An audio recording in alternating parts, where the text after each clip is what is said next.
Welcome to our second quarter MHT Seminary live stream. I'm Stephen Heiner, and with us is the rector of Most Holy Trinity Seminary in Reading, Pennsylvania, His Excellency Bishop Donald Sanborn. Hello, Your Excellency. Hello. It's our last Saturday morning of the academic year, I think. I think the last Yes. class is next Wednesday. Well, even that is gone now because, well, it's a whole scheduling thing, but we managed to, the classes are done. Okay. Yes. The Seminarians will be relieved to hear that.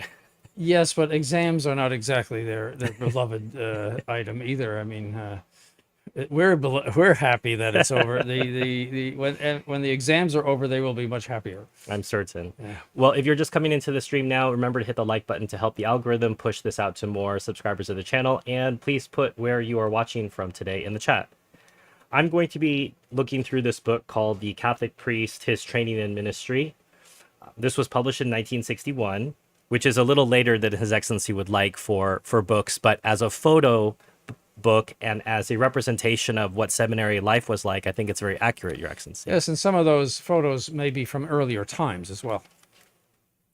And so I just wanted to read some of it, Your Excellency. From the introduction, the Catholic Church looks upon its priests, first of all, as men, but men of God, men who have been made instruments of the divine will. God's mission is entrusted to a human person. Christ's sacrifice is now offered by a human minister. Divine forgiveness of sins is exercised by a human individual. Human hands dispense divine sacraments. The word of God is preached through the mouth of a man.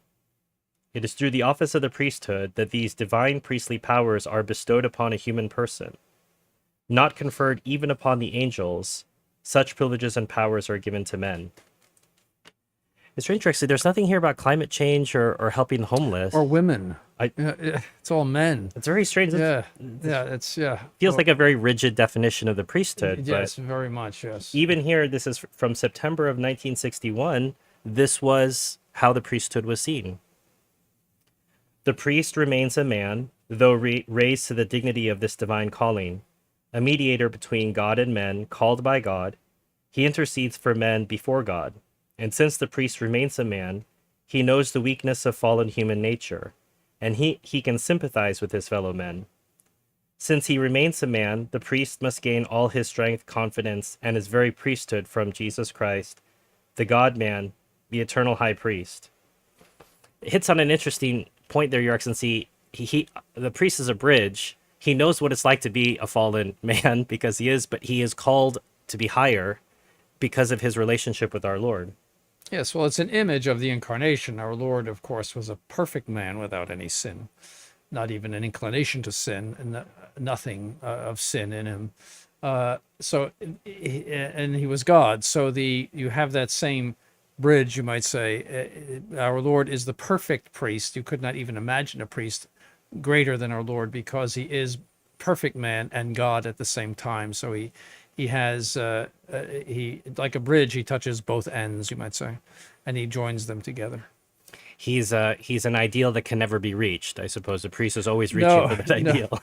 No, the priest's job is, he's plenty human, but he has to become more divine, quote unquote. He'll never be God, obviously, but he has to sanctify his soul in order to be a true bridge. In other words, to bring people to eternal salvation and to bring people to the knowledge of Christ and to love God above all things. He has to have that in him. You can't give what you haven't got.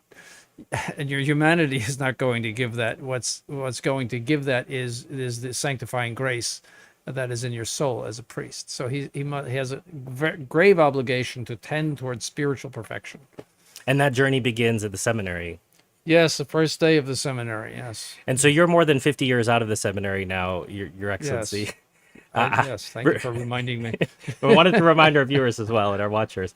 But if you think about your own journey towards what you're talking about, that sanctification, do you feel as though it's been a gradual process or there were certain giant leaps forward for you in your priesthood? Well, when I was in the modernist seminary, I mean, it was just survival as a Catholic. I would say that was the main thing to do. But there was true Catholic piety at Acon, and I learned a lot there. And I would say, I made progress there and read traditional books, and it just had the whole atmosphere was very Catholic and pious. Yes, I think I made some progress there. Yes. It is the purpose of the following pages to depict the training which the priest receives in the seminaries for this divine calling, and graphically to present him in his ministries when, standing between God and men, he brings God to men and men to God, and gives himself to both. Again, this idea of the supernatural, Your Excellency, abridging, no focus on this world, solving the problem of homelessness, prison reform, etc. Yes, These things are world important. peace, all of these things. That's the human fraternity, organizing human beings into one big fraternity. This is something that Leo recently said. I mean, that's not the purpose of the Catholic Church. That's the purpose of Freemasonry. Freemasonry was founded to do that. And you're never going to unite the whole world in some sort of vague fraternity based on naturalistic principles. I'm sorry, you're not going to do it. The goal of the Catholic Church is to convert the whole world to Christ, and thereby to be united in the Catholic Church by a union that is supernatural, not based on human fraternity. See, it's you can think of Beethoven's "Alle Menschen werden Brüder." All men will become brothers, and this is Schiller, who was not a Freemason, but he should have been, just like Thomas Jefferson. There's no evidence of having been a Freemason, but he could have been a 33rd degree, no problem. And so Beethoven, who was a extreme pro-revolution person, extremely so, leftist. He put Schiller's Ode to Joy to music, and that's one of the Alle Menschen werden Brüder, all men will become brothers, sung by a great tenor. And to the That's what they all stand up to in the EU Parliament. And yes. But anyway, I won't go into that. But that was the song of Masonic naturalistic Europe. See, and still is. It's the national anthem of the EU. Right. Yeah. But that's not the purpose of the priest at all. What it was, shocking revelation. So people from Scotland, Ontario, Canada, Germany, Pittsburgh, Pennsylvania. If you're just now coming into the stream, please feel free to share where you are watching from in the chat, as well as making sure to hit the like button. The question, where do we send our question if it's too long for the YouTube comment box? Where's Wally? You can go, it depends on the stream. This is a seminary stream, so you would go to mhtseminary.org, go to contact us and send the question that way. If you have a question for the Roman Catholic Institute, that goes to rcinstitute.org. And you can send using the contact us form there. So Jimmy Hunjin, 20 pounds. Thank you, Jimmy. The Histoire universelle de l'Église catholique by Roarbacher, 29 volumes, was, I understand, used in many seminaries. Does His Excellency have any opinion on the work, and would it be worthwhile translating? Oh, it's a very well-known work, Roarbacher. Yes, it's in, I think, 15 volumes or something. As I would recommend it, certainly a great book. I mean, what you have to watch out for in both sacred scripture and church history is rationalism, where in church historians, some church historians will say, well, this didn't really take place, or this miracle is just a fable, etc. That's and Roarbacher has none of that. He's clear of all of that. The wind blew very hard on the Red Sea. And there was some movement. And Cardinal Hergenröther also wrote an excellent book, set of books on the church history. Unfortunately, it has never been translated into English. It is in German, of course, French, Italian, and Spanish, but never into English. So that's something else that ought to be translated. Well, at 15 volumes, Your Excellency, it would be easier to learn one of those languages and just read it. Be easier. Well, Hergenröther is only in 3, so. But he's saying the Roarbacher's 29 volumes. I mean, is it okay? Yeah, I would just learn French. Many volumes. I just learn French and get a copy. Facile, There was LDP. had a missing super chat from the 10K live stream. Thank you for your patience with that, LDP. It was hard to keep up. There was a very busy live stream that evening. What is the difference between a nun and a sister? Nothing really. No. Sometimes there was a distinction between a monastic nun and an active, someone with an active apostolate, a sister. But today it's synonymous. Okay, I hope that answers your question, LDP. From the pre-Vatican II Catholic show, Singapore, $7. Thank you, Nikhil. How was Bishop Gerard Delorier as a teacher? Very obscure. Everybody says that. He was a mathematician, and he had a very abstract way of presenting things. And also he had a lot of theories. You see, he would go off and he had a lot of different theses. And so sometimes, but he was perfectly orthodox, obviously, and very, very bright. But you had to pay attention to understand what he was saying, not only the French, but the content. And many times he needs to be translated. I noticed that Father Ricosa sort of translated him for the average person from his writings to something that is more palatable, you might say, or more easier to digest for the average person. I noticed that. Obscure but digestible if you're paying attention. Is that you have to know philosophy inside and out. Yeah, the lay person couldn't even touch it. You have to be very, very trained in Thomistic philosophy to understand what he's saying. We have some people from Texas and New Mexico and Scotland. Welcome. I'm seeing some general questions in the chat. Just a reminder, today is a seminary chat, seminary live stream. So we're focused on questions about priestly formation, about the seminary in general, about the priesthood in general. If you have some of these questions, I see some of them are very good questions. You can keep them in mind for next week when we do the stream for the Institute on the Roman Catholic Media channel, and that will be more wide open than today's stream, which is just focused on the seminary. So, Your Excellency, one of the things that I noticed is that this book actually starts with the minor seminary as an assumption that, well, of course you have a minor seminary. And I think this was brought up to me by more than one person when they found out that we have minor seminarians. He said, well, why don't you advertise that you have a minor seminary more? And I suppose I'll put that question to the rector, Your Excellency. It's not something that has been particularly highlighted until recently. No, it's something that, quote unquote, evolved. There were some young men who were very interested in high school students in entering the seminary, and and we always entertained the idea years ago of a minor seminary. I actually did it in Warren, Michigan, but they not as a separate. Did not persevere. No, it was part of the major seminary, but what evolved, you might say, was the fact that they could do their high school studies online with the sisters in Florida.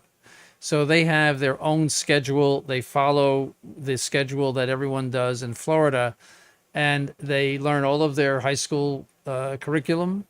And but yet they are living the life of a seminarian, and they have the all of the helps that toward spiritual direction, etc., toward the priesthood.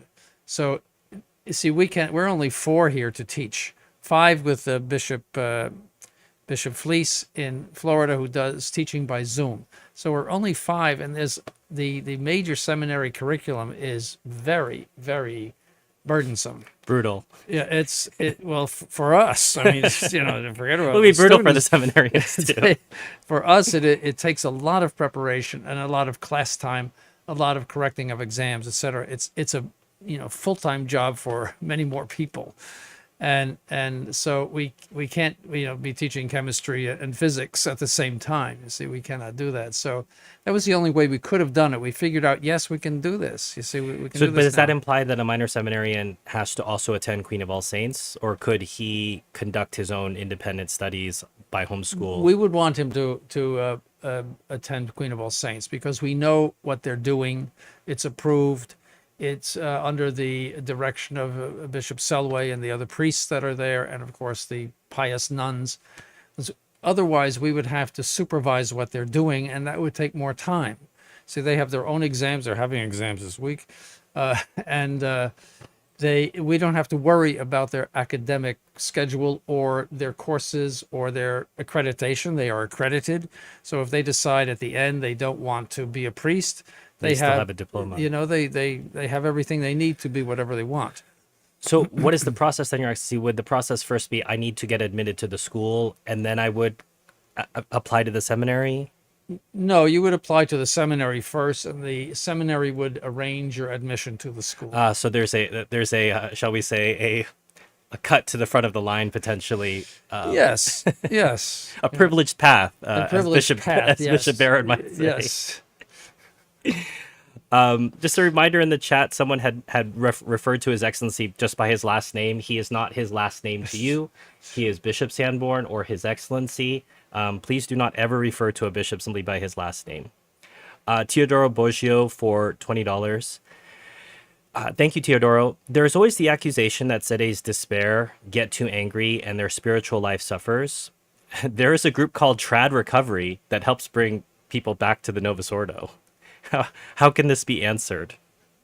Well, first of all, I never despair. All right. And you've seen a lot. I've seen a lot in 50 years, more than, since I started resisting this in 1964. All right. So I have never despaired. At the ripe age of 14. No, this is a test of belief in the church as a divine institution. There were various heresies in the ancient times concerning the divinity of Christ. There was a heresy in the Middle Ages concerning the Holy Eucharist, that it was not the true body and blood of Christ. The devil has attacked on many fronts, and this is the ultimate front. This is the last hurrah, you might say, for the devil. And it is a test. St. Thomas says when we say, I believe in one holy Catholic and Apostolic Church, in the Creed, he's saying implicitly what we're saying, that I believe in the Holy Ghost assisting the one holy Catholic and Apostolic Church, that the object of our faith is actually the Holy Ghost as he is assisting.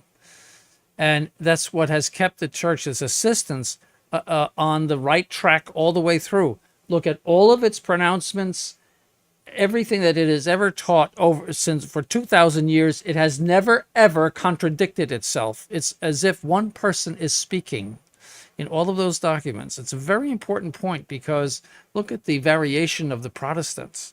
Look at the various, there is nothing inconsistent in the Catholic Church, even though many human beings, at times imperfect human beings, are speaking these things.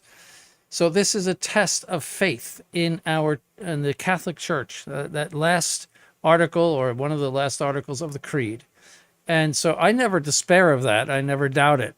But you understand how some lay people might, Your Excellency, despair. They might. And is that what you're proposing to them, that this is a test that they have to overcome? Yes. Yes. This is like the apostles that had to believe in the resurrection. And it is a test of faith. And we have to win it. We have to do well. No, I've never despaired. No, there are some discouraging moments, I would say, just humanly speaking. But you're expecting too much. The reason you would despair is that if you are hoping that this Novus Ordo religion is going to produce any kind of Catholicism, you're going to be very disappointed. It is incapable of doing it. It is like getting blood from a stone. It's not going to give it. And some people, they got all enthusiastic about Leo, and then, they're seeing things that are disappointing now, and they're going to see a lot more things that are disappointing. He is a through and through modernist, and that's all he knows is modernism. He never knew Catholicism.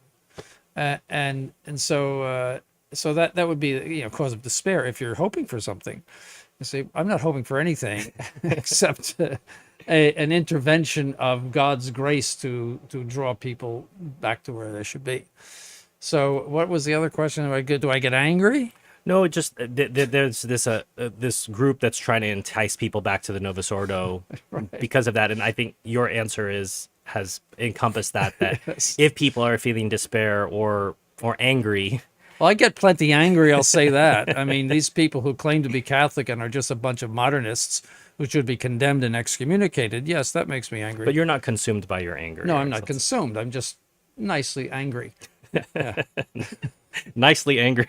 Yeah. Put that on a t-shirt, maybe. Yes. For those who are now coming into the stream, please remember to hit like and share this with people who might also be interested. And a reminder that questions today are focused on seminary, priestly formation, the apostolate for priests. And if you have general questions, please save them for next week's live stream, which will be far more, I would say, freewheeling, Your Excellency, and we'll have a lot more variation in question. But DJ Grundlebug for £10 from the Orkney Islands, Your Excellency. Oh, gosh. What does Monsignor make of the opinion that jurisdiction remains in certain sees of the East due to the power to consecrate being delegated to the synods with tacit approval of Rome? Well, if they're talking about the Eastern Eastern rites that are in communion with Rome, they are in union with the modernist so-called popes. So, I mean, they fall into the same position as all of the Roman hierarchy. I mean, they're not any better. The source of jurisdiction is the Pope. See, so if you don't have a Pope, or if a true Pope has not given you jurisdiction, sorry, you don't have it. It isn't there, And It's the electricity in the building you were referring right. to. You're actually no electricity, no right, lights. right. It has to be mediated by the Pope, and that is Pius XII who said it. That the jurisdiction to rule the church comes from Christ, but it is mediated by the Pope. That is, it comes through the hands of the Pope. People from San Antonio and Argentina. I don't know where Tucumán is. I'll have to ask Father Disposito about that later. Jerry Travers, $20. Thank you, Jerry. Might the seminary publish a cheat sheet listing, a cheat sheet listing or an index of modernists and their errors? I don't think anything of the sort exists. It could even be an online resource, maybe a seminarian project. Well, Father Disposito did do a course in modern theology. He would be the one to do that. Here, I'm giving the work to him. You think just a bibliography? Is that what you're thinking? What if I understand him correctly, it would be so and so, like Karl Rahner, and then a brief description of all of the hard things that he said. I mean, how many items? I mean, encyclopedia. But no, you could do that. Father Disposito could do that.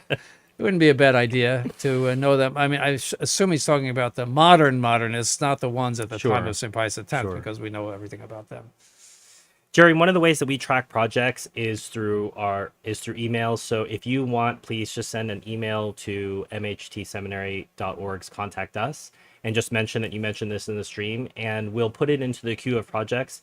Can't promise that it'll be done in any sort of time frame, but it's an idea that His Excellency says might be worthwhather pursuing, and we will put it in Father Disposito's mailbox. Right.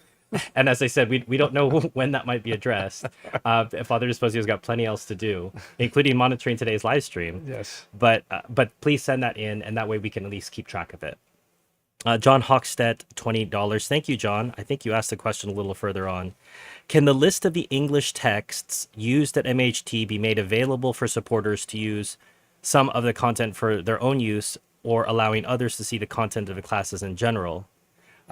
I suppose, John, you should know that some of the English texts used by His Excellency were written by His Excellency. They're a compilation of different things. I call them a quilt. Right. They're a quilt of different. So when people say sometimes in the comment section, what book is His Excellency reading from?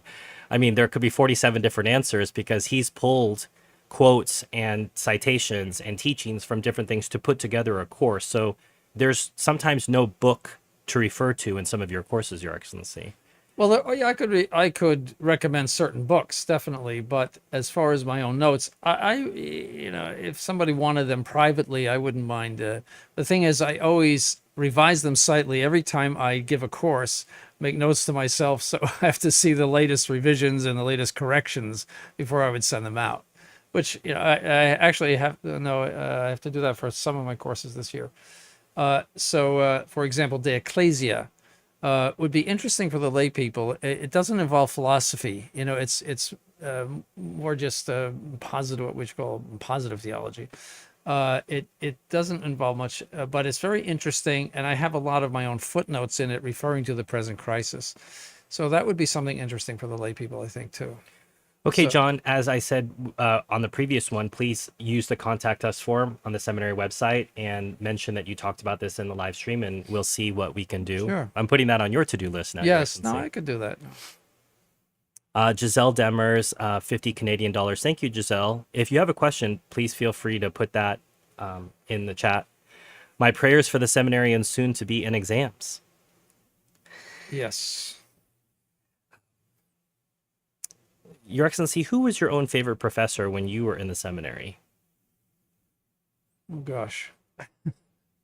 There was a Dominican priest who was actually a Novus Ordo priest, but who came, I don't know if he You mean said that- practicing Novus Ordo or ordained in the Yes, Novus he was Ordo? from the University of Fribourg, and that's where he lived. Oh, no. And he came down frequently, and he was a great Thomist, and he was very clear. He was Hungarian. I can't remember his name, but and he spoke French, therefore, with a bit of a Hungarian accent, which was a little bit easier for me because the French speak at very high speed. And but his presentation, he was a student of Garrigou Lagrange, so I mean he gave all of the classic Thomism, I don't. He may have said the Dominican Rite in private, the old Dominican Rite. I don't know. I never asked him, but he was the clearest of all of them. I really liked him. Yeah, from point of view of his ability to teach Thomism. And then how about Father Bariel? I think he got some high marks as well. Well, he gave the spiritual conferences, and some people, really were attached to him. I was never overwhelmingly impressed by him. Let's put it that way. Okay. He had a question before. What % of your seminarians end up being ordained? I suppose it's the attrition rate, Your Excellency. I would say the average attrition rate is 50% of those who enter from day one to those who make it to the altar. So this would say- incoming class is 6, 7, Probably about 8. 8. So you would say Maybe just by those 4. numbers, maybe 4 would persevere. Yes. Now, sometimes we don't. I mean, it's very unpredictable.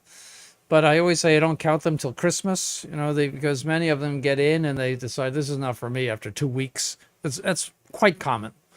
But the seminary is there for that, to give you a taste of the priesthood. If it's not for you, go, and no hard feelings. Some people might be horrified by that 50%, Your Excellency, but does that seem quite normal to you?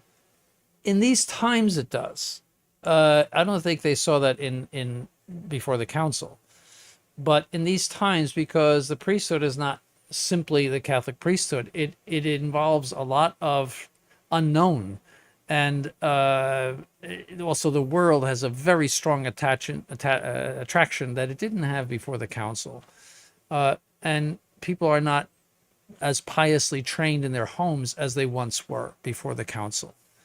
See, there's a lot of worldliness, and sometimes they just can't grab on to all of the detachment and piety of the priesthood that is necessary. And also academics is a big number for attrition. Many of them, probably it's the greatest single reason I would say, is they can't handle the academics. And again, they're coming from public schools in many cases, or the whole teaching process in the modern world has broken down entirely. So they come in not knowing how to write or spell correctly. I mean, they don't know how to write cursive. Their spelling is abominable. They use the familiar vernacular of the world at the moment. Yeah. They don't know English grammar, so you have to teach them English before you could teach them Latin. And these things, many of them, a direct object or an object of a preposition, that's like Chinese to them. So that we have that problem. It was a long time ago when they used to diagram sentences, Your Excellency. Oh, we do that too. That's why we have a propedeutic year. It's sort of like going through the car wash.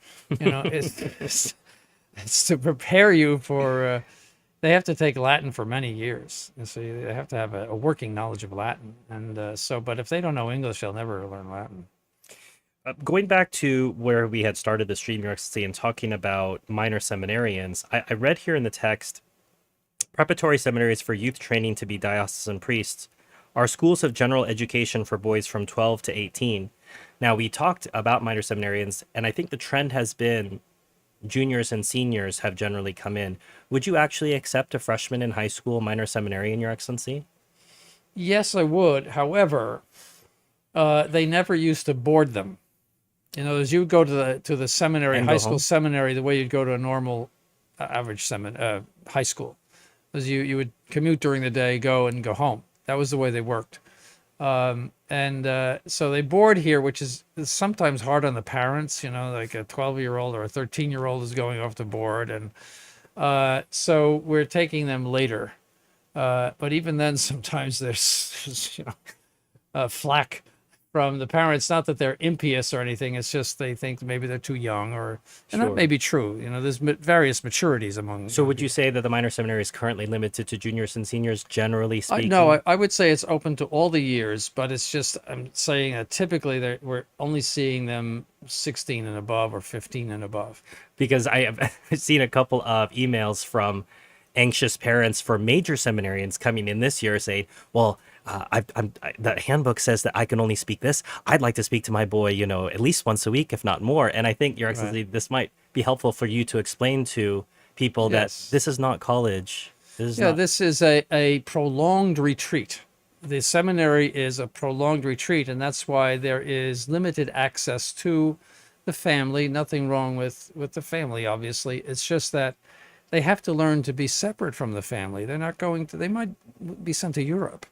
Or Australia. Yeah, or Australia. And Father Eldrocker grew up in Michigan. He's in Australia now, and he's not cut off from his family, but they don't see him, except maybe once every year or two.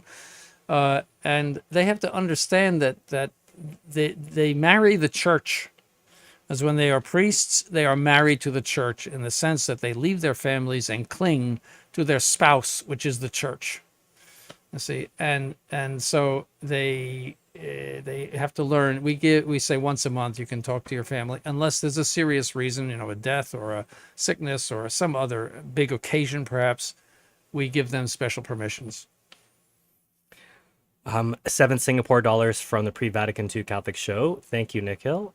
Do you foresee that Bob Golio will create a surge in enthusiasm for vocations like his predecessor? I think I call him Mr. Smoothie. He is the opposite of Bergoglio in as much as he calculates very much. He's a mathematician, so he calculates very much what he's going to say, and he's very careful about what he says. He's also Mr. Happy, and he's going to be very popular among people. I think the You think a JP2 level popularity? Approaching that, but he's a different kind of character. But I think, yes, he's just so nice. Like JP2 people are feigning in the streets, that kind of thing. Right. Yes. But he's not the same type, but I think that he's attractive to people, and especially modern people. He never said, so far, he's never said anything nasty. See, he hasn't condemned the traditionalists as being, rigid and, Now, I don't think he'll ever do that. But he's a modernist, and that's why I think he's actually far more dangerous than Bergoglio, because I think he will draw people to the Novus Ordo and to perhaps the Novus Ordo vocations. I think he will. Speaking of that, I just read yesterday that the Archdiocese of New York is ordaining 4 people this year, and that only 2 have applied to the seminary. Archdiocese of New York. And that's a big archdiocese that goes up to almost Albany, and comprises an enormous population, enormous Catholic population. And so they're asking people to recommend young men that they know, and then they're going to write them letters and encourage them. I saw this yesterday. But it remains to be seen, but I think that he's going to be very cautious about what he does. For example, he told the Bishop of Charlotte, when he was in charge of the bishops, The dicastery. the idea of suppressing the traditional Latin Mass in his diocese, he told them, proceed with caution. Notice that, proceed, but with caution. Right. You see, I think he's going to approach everything Doesn't want to that make way. waves. Doesn't want to make waves. Unity, you see, unity. That's a We big won't thing get the with him. rabbits and the mushrooms and Right, all those right, comments. Right. So I think it's my prediction. We'll see what happens, but I think that he will be attractive to people. Bergoglio was not exactly attractive in the sense that he was a gruff, grumpy old man that said his mind to people and insulted people. And so this one will never do that. People from Hawaii, Twin City, Georgia, and the DC area. Thank you for sharing where you are watching from. If you haven't yet done that, please feel free to do so in the chat. Jimmy Hunjin, 50 pounds. Thank you, Jimmy. In one seminary curriculum from 1955, there was a course in sacred elocution. Does the seminary's formation include something similar? Growing up in the Novus Ordo, one felt that the so-called priest was just one of the people who would readily employ slang. Well, first of all, to answer the first question, we do give them, we don't give them a special course, but we do give them pointers in how to give a good sermon and how not to give a good sermon. In other words, what would be wrong in a sermon. And slang, you never use slang from the pulpit, never. There's certain words that you might use even in conversation, but you would not use in the pulpit. Just common, ordinary words that you might use in conversation that would not be offensive. They're not vulgar, but you would never use them in a sermon because you're preaching the word of God, and it should be on a very high level. But we do give them a lot of pointers about things to do and not to do. Well, I was thinking of some of the more informal pointers when you said there. See, I flipped to a page here, shows a seminarian preaching, and the caption says, "No preacher will ever have more difficult circumstances or a more critical audience than the seminarian preaching at dinner." Yes, that's what they used to do. They made the deacons preach to the seminarians. You never want to preach in front of other clergy. The lay people are very indulgent toward the priest in the pulpit, but the clergy are not. They are like eagles sitting there waiting to peck at everything you say and at what you didn't say and what you didn't say right. And your sermon was boring and too long. Or even if you did make a nice turn of phrase, they might still make fun of you for it anyway. Yes, they would make fun of you, even if it were a really good sermon. They would, say you probably copied it out of a book or something. Where'd you get that from? One of the things I found reassuring about this text, and for those who weren't here from the beginning of the stream, I'm referencing this book, The Catholic Priest, was published in 1961. There's a lot of photos in it. And I think one of the reassuring things for me, Your Excellency, is being around the seminary now, everything in here we have equivalents for. There's nothing during out of door periods. The seminarians may choose or be assigned to work around the grounds. If not, they may choose to engage in a variety of sports. However, some sports are banned. Yes. All the needs of the seminarians, even their biweekly haircuts, are provided on seminary grounds, sometimes by other seminarians. Mm-hmm. For better or for worse. For better or for worse. The good thing is nobody will see your haircut. It'll have time to heal. The rector will see it. At appropriate times, almost every type of recreation is available to relax their young minds, and I see a pool table. Some things never change, Your Excellency. Yes. During recreation, after the evening meal, many seminarians walk around the grounds in quiet conversation. I see that almost every night. And as the day in the seminary begins with prayer, so it ends with prayer before the Blessed Sacrament. Yes.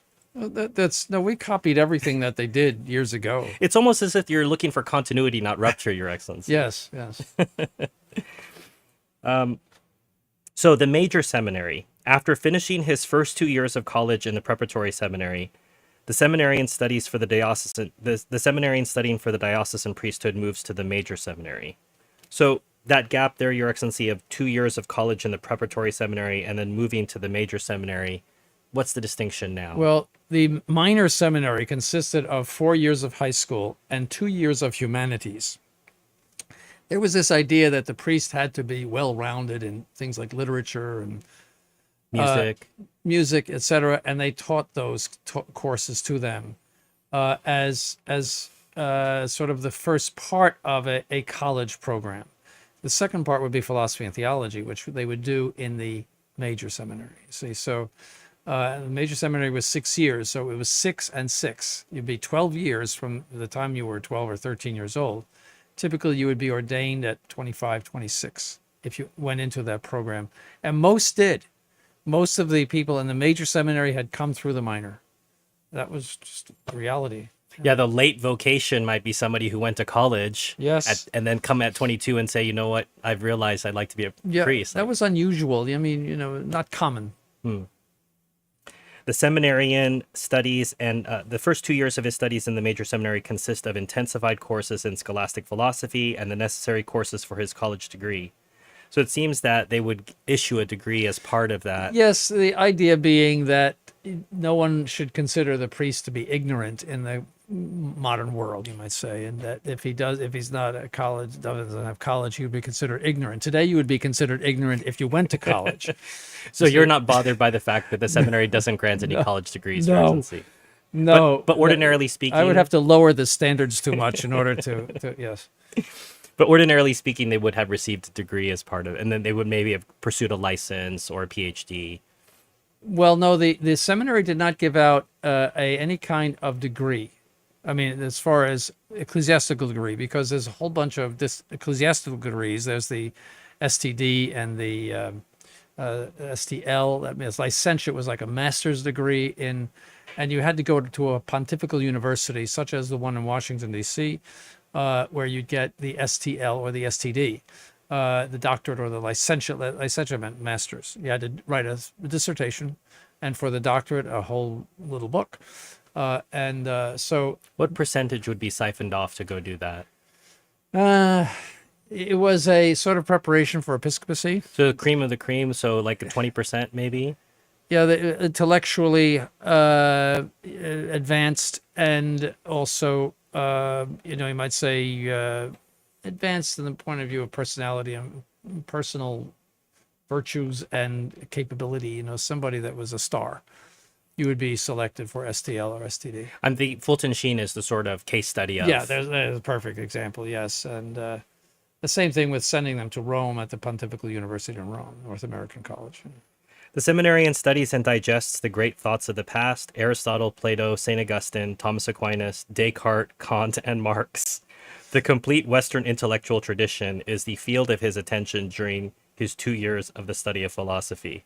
I don't think they meant to include Descartes, Kant, and Marx. Well, we studied Descartes, but and not Kant. at the same. Marx, we don't get into too much, but we have a course in modern errors, and that's one of the courses is philosophical modern errors, and you talk about those people in that. His Excellency referred to them as creatures. Yes. He- Or those people. That's Robert E. Lee called the Union Army those people. Appropriately so. He likewise is instructed in sacred liturgy, sacred chant, and the scriptures. His spiritual training is continued, and his union with God is made more intense. It is a 2-year period of intellectual and personal maturing, and His Excellency gives context at 4-year period as well. Mm-hmm. Doesn't sound very different to me, Your Excellency, from. No, the only thing different is that we actually have to give more courses than they ever had.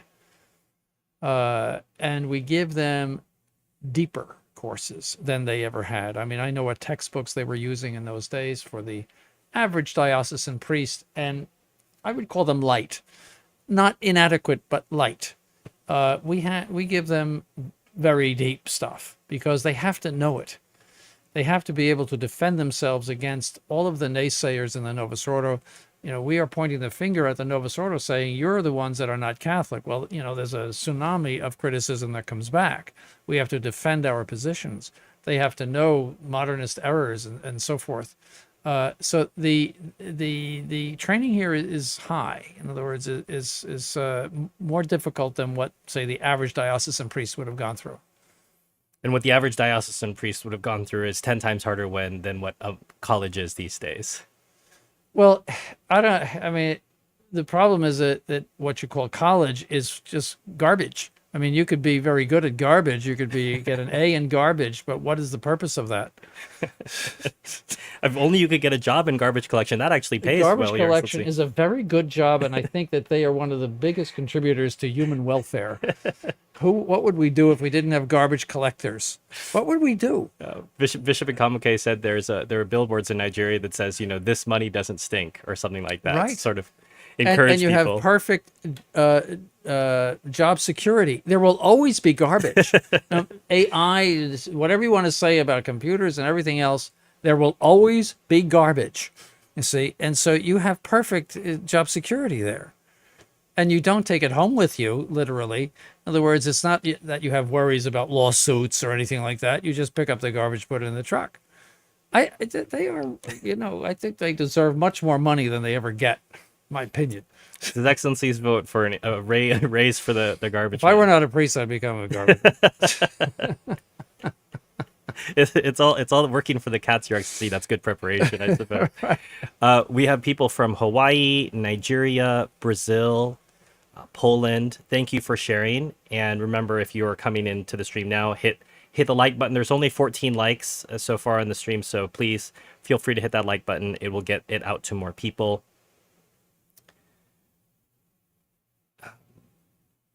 I had checked this, Your Excellency. Did I ask you about Jacqu Marita already? No. Okay. Thomas Morel for £10. What is His Excellency's assessment of the works of Jacqu Marita? Well, Jacqu Marita was a cooperator with Garrigou Lagrange in the early days, up to 1939. And he was an excellent Thomist, just as Garrigou Lagrange was. But in the late 1930s, he married a Jewish woman who she probably converted. I don't know if she did or not, but she had been raised Jewish. And then he turned into a liberal. Some might say there's a connection there, Your Excellency. Well, whatever. But he abandoned his traditional stance and became a liberal. And he pushed something called integral Catholicism or integral humanism. Integral humanism. That's what yes, that humanism can be perfected by Catholicism. You see, it's totally Novus Ordo. This is exactly Novus Ordo. Is that humanism and Catholicism are not incompatible. They are incompatible. Humanism is naturalism, and Catholicism is supernaturalism. And Father Fahey is very clear about that. If you read his works, and they are great. But that's integral humanism, and that's Paul VI. Paul VI was a student of Maritain. Would it be wrong to draw that line with Maritain in the 40s, Your Excellency, that pre-40s Maritain is fine, and post... Yes, well, he wrote a book, Integral Humanism, which we put in the Hell section. That is his manifesto, where he changed. See, so if you're reading like the degrees of knowledge is conversion, you might say, or whatever you want to call it. It's integral humanism, and it's called the degrees of knowledge. It's about logic. It's very difficult to understand. He did write a introduction to philosophy, which is not bad. It's a little high, I think, for the average layperson, though. That's good too. Well, you referenced integral humanism, Your Excellency. I was surprised to see it says they were all written in the early 1930s. So my timeline's off. Maybe my time is off. But he did do that switch. Garrigou Lagrange was teaching up during the time. He died in 1964. Okay. But he became demented, I think, in the early 1960s. Okay. Thankfully, because he didn't know the council. He would have died over the council. Maybe he did. No, he didn't know it. Trapper McGammon, $10, watching from Terre Haute, Indiana. Thank you, Trapper. If you have a question, please feel free to put that in the chat.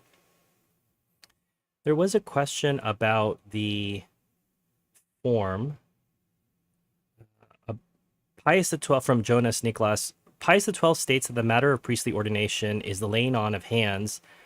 The Armenian decree states that the matter of priestly ordination is the traditio instrumentorum. Which one is correct? I suppose you probably have to explain to people what the traditio instrumentorum is. The traditio instrumentorum is the handing over of the instruments of Mass, typically the chalice and other things that pertain to the Mass. And that before Pius XII, that used to be required, one of the things required in the Roman Rite. Pius XII was legislating only for the Roman Rite there. So, and it is possible that things be required in one rite that are not required in another. When you say required for matter, Your Excellency? For matter and form, yes. Okay. For example, the Eastern rites do not have mysterium fidei in their words of consecration, whereas the Roman Rite does. Because there are some Eastern Catholic rites that do have Mysterium Fidei. Okay, well, maybe they do. But the Eastern formula for confirmation is different from the Roman formula for confirmation. So you could see a certain variation. So you're saying that Pius XII's statement on this only applies to the Roman Rite? Yes. Okay, so would you say it's unresolved in the Armenian Rite? I don't know anything about the Armenian Rite. I'm just saying that in the Roman Rite, you follow Pius XII's decree. All right. 50 pounds from Jimmy Hunjan. Thank you, Jimmy. Thank you for Your Excellency for the necessary work the seminary does in the formation of true Catholic priests. Do the seminarians study the documents of Vatican II as part of their course on modern errors? Yes, we're going to do a course. As a matter of fact, I actually dedicate a course to Vatican II, but we do talk about them peripherally in the sense that something comes up, or I might quote it in De Ecclesia, and showing the difference between the traditional and the traditional doctrine and the Novus Ordo doctrine. So they see it now and again, you might say, and here or there in the other place in various documents or courses. But we're going to actually have a course in it. Okay. That will show the history of it and the principal errors of it. Father LeMay is asking if you have received his RSVP card. I suppose the mail has not come yet today. So you've got, Father, you've got a couple more days for the mail to... It was exactly 8 days ago that he said it was in the mail. Well, we know that the USPS is not entirely reliable these days. Yes, that's true. But 8 days. We got a word from Australia that certain people were coming. So not that he's giving you a hard time at all, Father. But I heard from a little bird that you're not coming. So the RSVP hopefully will arrive today, Monday, Tuesday, when the door closes on RSVPs. Tuesday it's closed. Kathy Floreno, $100. Thank you, Kathy. If you have a question, please feel free to put it in the chat. Stephen Parker, 125 of a currency I don't recognize. Feel free to let me know, Stephen, what it is. When is a seminarian required to make the oath against modernism? Before subdiaconate. You say before subdiaconate. In other words, shortly before the ceremony.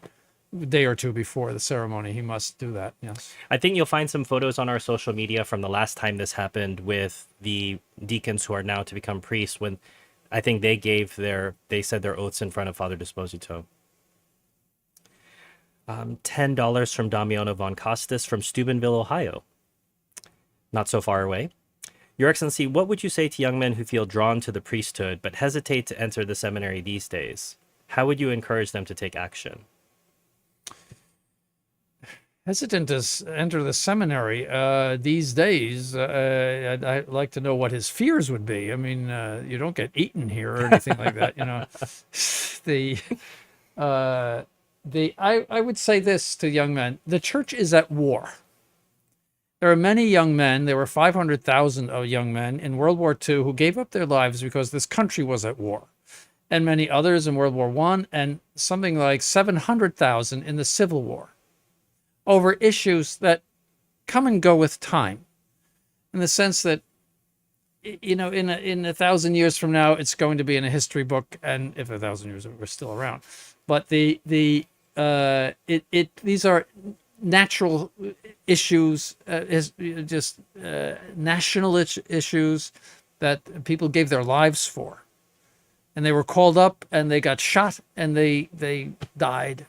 It's for only, what? It's only one day away from the D-Day. And then we see we see Afghanistan, where so many soldiers died for nothing. Vietnam, where something like 45, 50,000 died for nothing. It's a communist country now.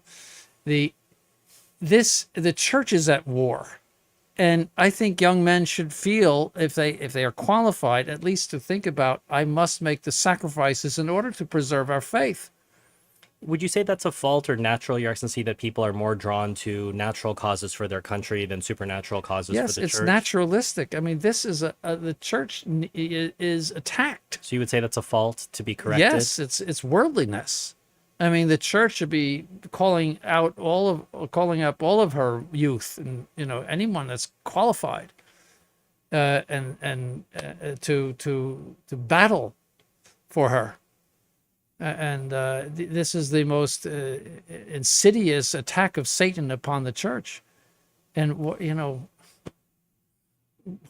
else can I say? That if you could be called up to give your life for something that is a passing historical event, why not give it up for? And you're not going to be shot unless unless a modernist shoots you, but you're not going to be shot. You're just going to give up certain goods of this life in order to protect the church from harm. I think they should think about that.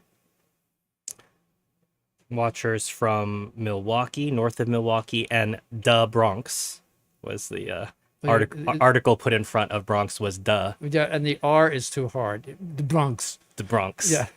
All right, the Bronx. I grew up in New York. I know all the. Where's Wally? 10 Australian dollars. Thank you. Wangaratta. Well, if you're in Wangaratta now, it's early in the morning. So thank you for staying up early on Maybe Sunday they have morning. mass today. Sunday morning. It says mass in Wangaratta. Right, but I'm thinking it's very early in the morning. He's probably head to bed for mass in the morning. If there were proper orders current, and hypothetically, which religious order would Bishop Sanborn choose? Without doubt, the Dominicans. Well, the clue there, Watchers of the Listeners, is that His Excellency is already a third order Yes. Dominican. Brother Thomas Aquinas, huge surprise for the name choice. Do your seminarians visit prisons in their formation? Not in their formation, but our priests visit prisons. I mean, they would. I've visited people in prisons quite a bit, and yes, it's just part of the apostolate. Do you have any prison stories for us, Your Excellency? No, it's pretty. I mean, you have to go through the whole.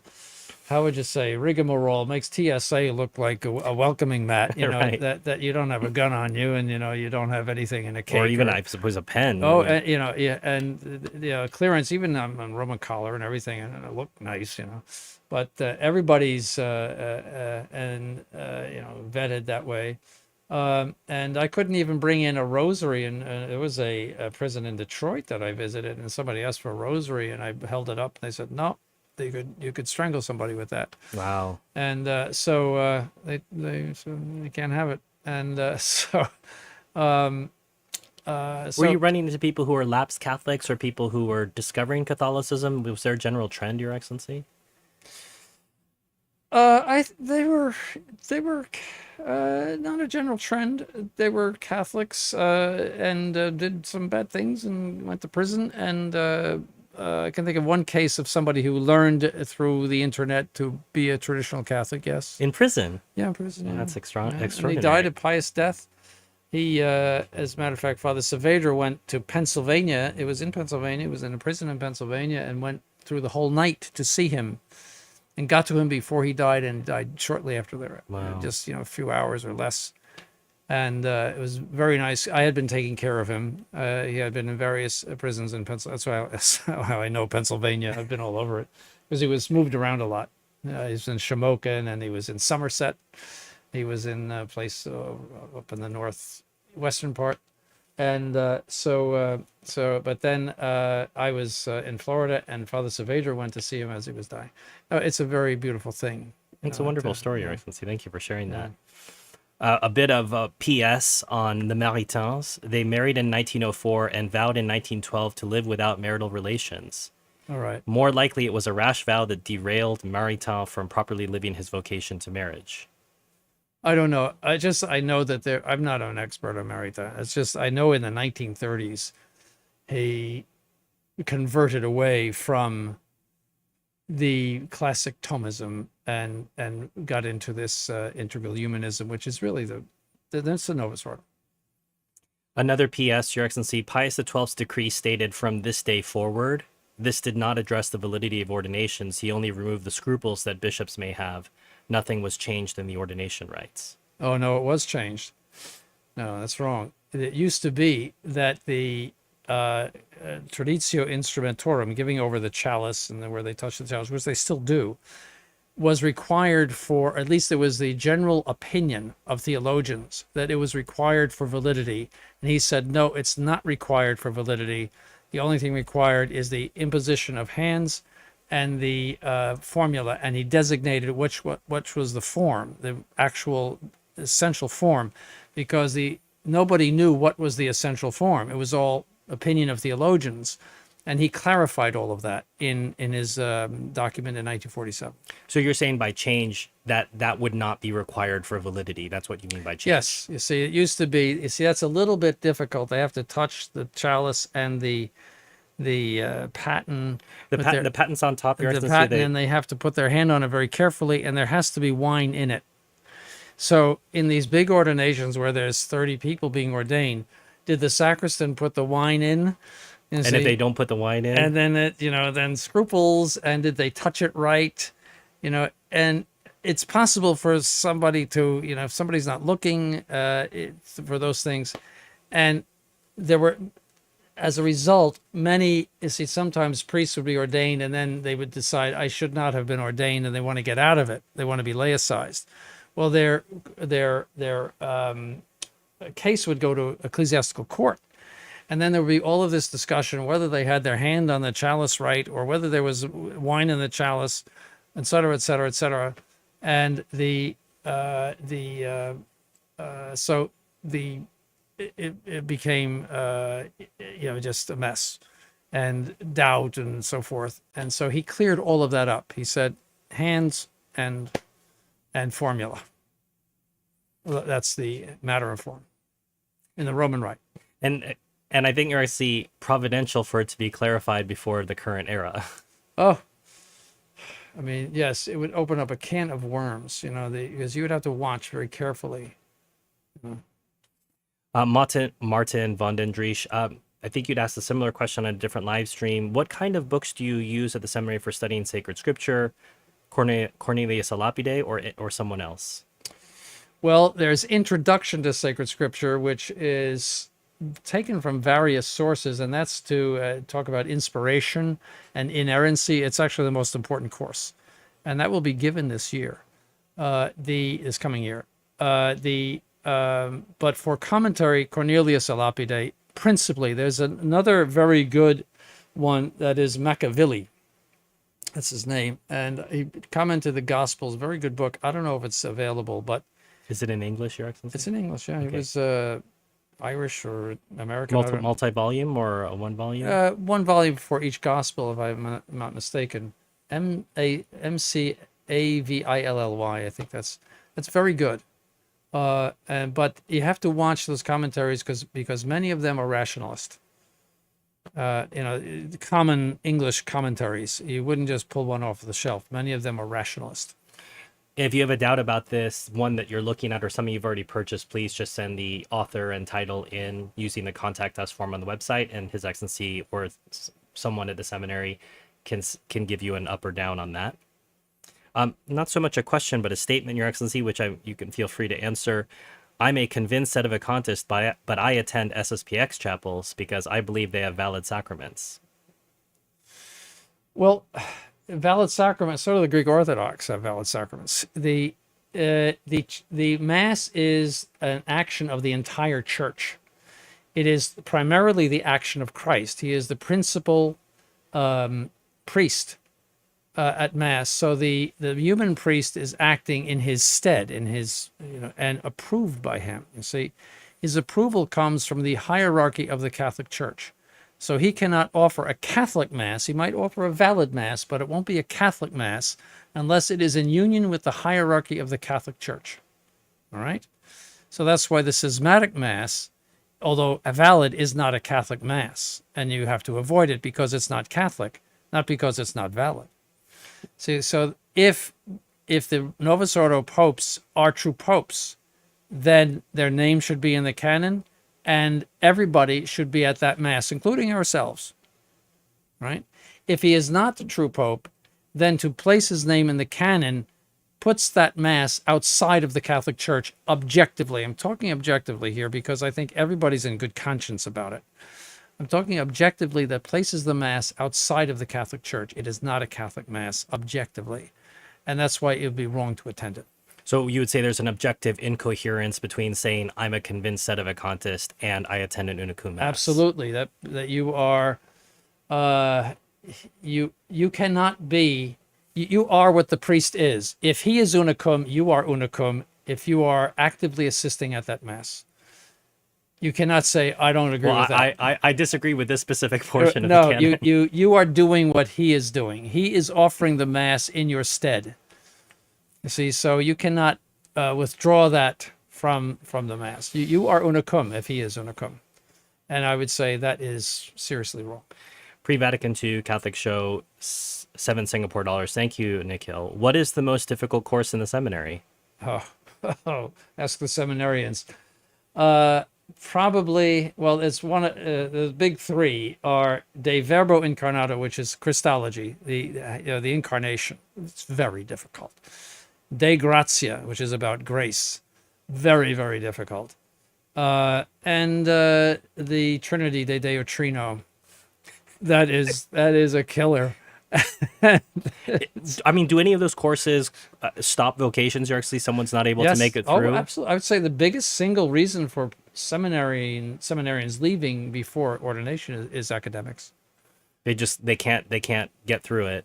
Usually, they wash out in philosophy, because if you do philosophy well, even though those courses are very difficult, you will understand them with a certain obscurity because you're dealing with supernatural mysteries there. But with a certain obscurity, you will understand them and you'll do well on an exam.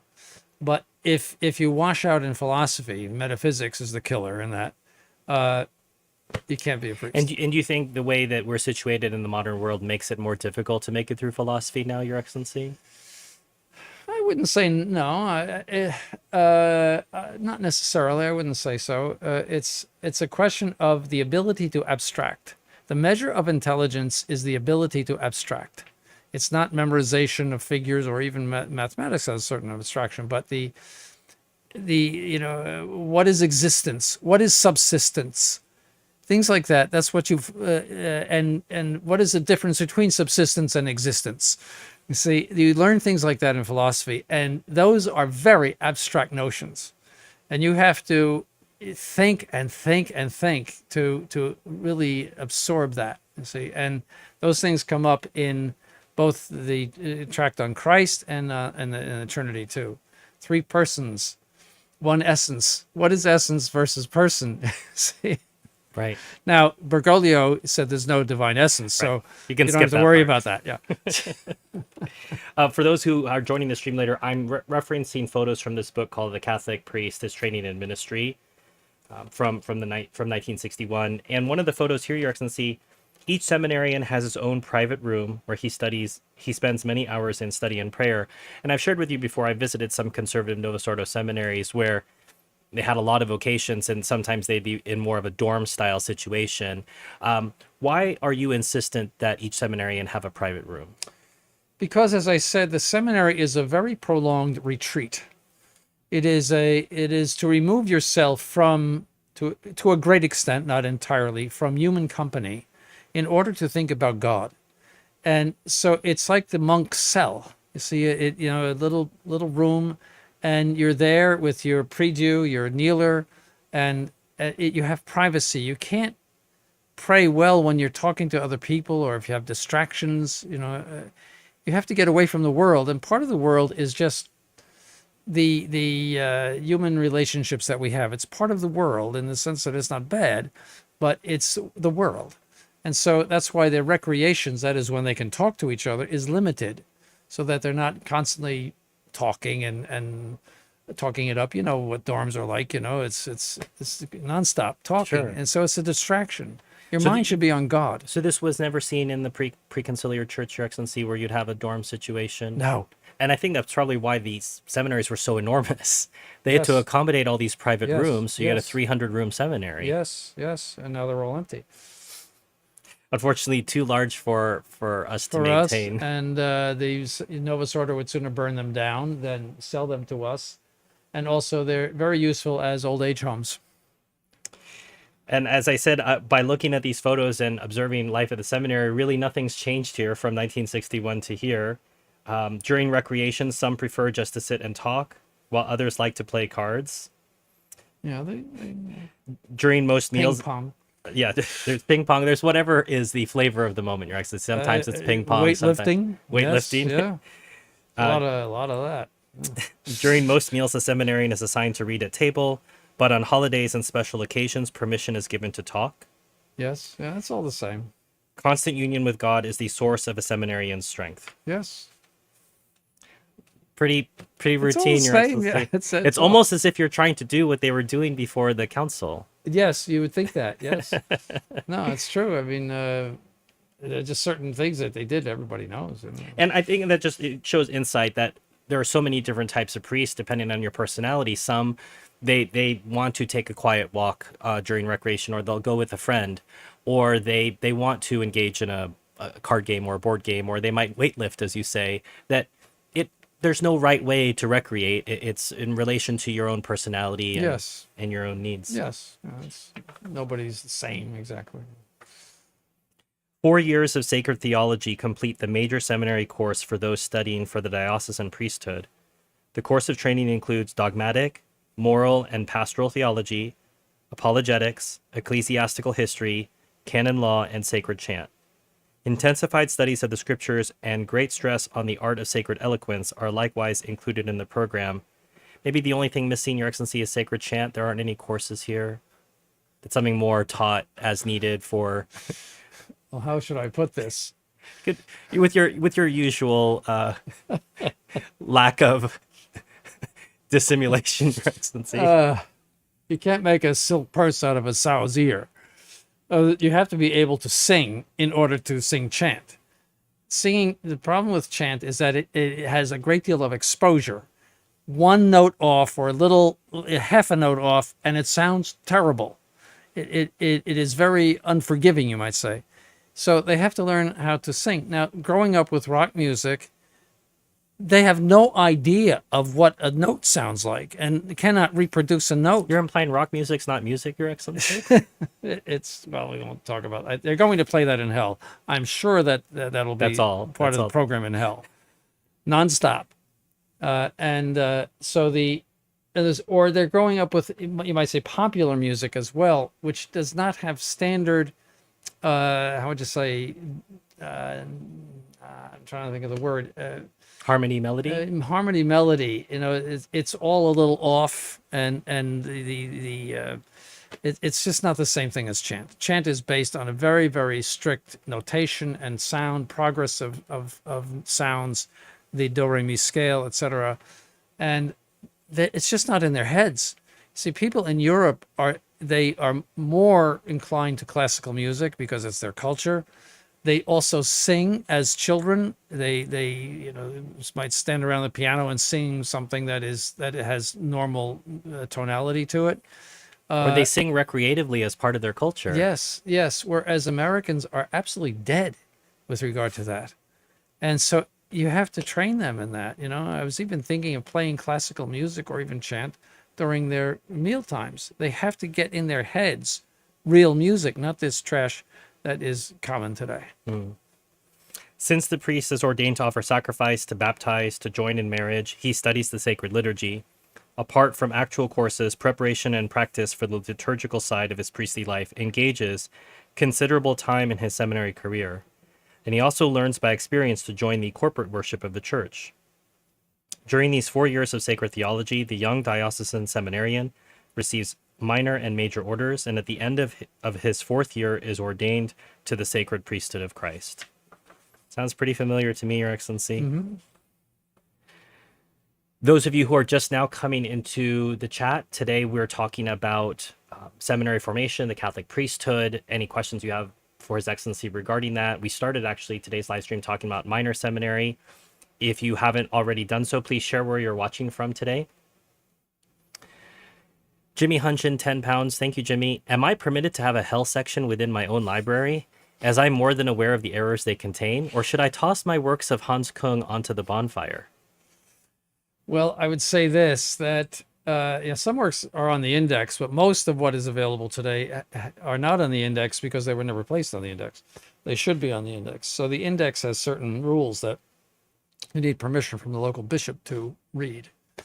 But that's not available to us today. So certain people can read modern theology or bad philosophers critically. In other words, for example, if I pick up Kant, I can say, well, this is a lot of trash and garbage, but I know Kant. You see, you have to know your enemy. So I can read virtually anything critically. I'm not going to be badly influenced by it because I've studied it so much, you see. Whereas an average person might think, well, this doesn't sound too bad, this it varies from person to person. So I would say it would be prudent for a well-educated, someone very well-versed in the teaching of the Catholic Church and in the errors of modern philosophy to understand something that is written by a bad author. And he would only read it not for curiosity's sake, but to know your enemy. You see, and so there may not be a reason to be reading it. You see, it could be an occasion of sin. It could be easily misled. You see, and I would say that would be true of almost any layperson. You would have to be a very, very astute layperson and versed in philosophy and theology not to be badly influenced. I have my own personal follow-up on that previous question about the Dominicans, Your Excellency. Did you ever have a call to the religious life? Because I thought you went to the diocesan seminary right away. Well, I went to the diocesan seminary with the thought that it would be more conservative than my parish. Okay. Now, I was only 17 at the time, so I thought my parish is crazy. So I'll go to the seminary, and I always wanted to be a priest from the time I was 15. But I thought the seminary will be better than this parish. Turns out. It was awful. I went to the rector about a week after I got there and said I have to leave. And I said, these seminarians are talking about married priests and all of this stuff. I want nothing to do with that. And so he said, no, you should stay. We need conservatives. I wish I had left, but he convinced me to stay. So you were persuaded? I was persuaded to stay because we need conservatives, as if we're going to make a dent. Look at what happened. I'm just pointing out that His Excellency notes always, it's a journey. You were early on that train, and the first stop was, all right, well, I guess I'll be one of the conservatives. Yes, naively, but there was really nothing else to do. I would have, done something else. You wouldn't have considered, I think both Bishop Dolan and Father Chicata tried with the Cistercians. No, I was never inclined to monastic life. No, but no, Archbishop Lefebvre came along right at the right time. When that was my last year of the Modernist Seminary, and so I just then went there, and and the rest is history, as we know. But so what was the original question? What? No, I was just following up on someone said, well, what order would you be in? Well, no, I'm sorry. Well, in an effort to find Catholicism in that environment, I went to the Jesuits, believe it or not, and I actually got interviewed by a Jesuit priest as far as joining the Jesuits. I thought the religious orders must be better than this. Little did I know I was only 17, so forgive me. But I'm so glad I never joined. Was the interview a scarring process? Was he what? Was it a scarring process to go through that interview, or? No, it's just I realized that it wasn't the right thing. They weren't serious, and so. But the Jesuits were at the forefront of all of the problems in the church, and I didn't know that. You learn a lot as you go along. But no, I never tried the Dominicans. No. Damiano von Costas, $10. Thank you, Damiano. Your Excellency, can a diocesan bishop excommunicate heretics in his diocese? Would it be universal, and how does it differ from an excommunication issued by Rome? Yes, he can excommunicate heretics. Sure. Outside of his diocese? Not outside of his diocese. No. So that would be the difference between an excommunication offered from Rome by the Holy Father. That would be universal as opposed to... Yes. This is a picture of a much larger... I don't think the camera will pick it up, but it's a much larger chapel than our chapel, Your Excellency, where you've got, I would say, hundreds of seminarians. Yes. It says, each evening finds the seminarians gathered in the chapel to thank God for the graces of that day. How does the day end, Your Excellency? With the office of Compline, which is the monastic office, which is the priest has to say Compline if he doesn't sing it, obviously, but it's part of the breviary, and so they sing Compline at night. They managed to do that. They sing Prime in the morning, which is also a breviary hour, and Compline at night, but they have trouble singing the Mass and other things which are more complex. So this might be ameliorated over time, Your Excellency. Well, we're hoping. If God wills. Yes, yeah. Hope springs eternal. It depends on who we get too. You know, sometimes people are we get a good crop of people that can sing. Other time they can't sing to save their lives. As they're a wreck. So what happens after Compline, Your Excellency? Then they go into grand silence, which means that they cannot make even noise, like a vacuum cleaner or something. Cannot speak under a very serious rule, except for an emergency. Would that Somebody's sick, or would that imply some sin, Your Excellency, if they did? well, the rule does not oblige under pain of sin. No, but it would be a serious offense against the rule. Which could be a sin if they had intended it to be so themselves. It would be against, I would call, the virtue of obedience, not the law, but a virtue of obedience, as they have agreed to obey these rules in order to keep the order of the house and for everybody, not only themselves. And there is something wrong with that. There's some sin against justice. Ultimately. You would see that as problematic in a candidate. If it were constant, I mean, if they were constantly caught many times talking and not paying attention to that rule, I would ask them to leave. So there's a two-part question here. I can see why grand silence, and then why is silence important in general in the seminary? Again, for the reason that they should have their minds on God.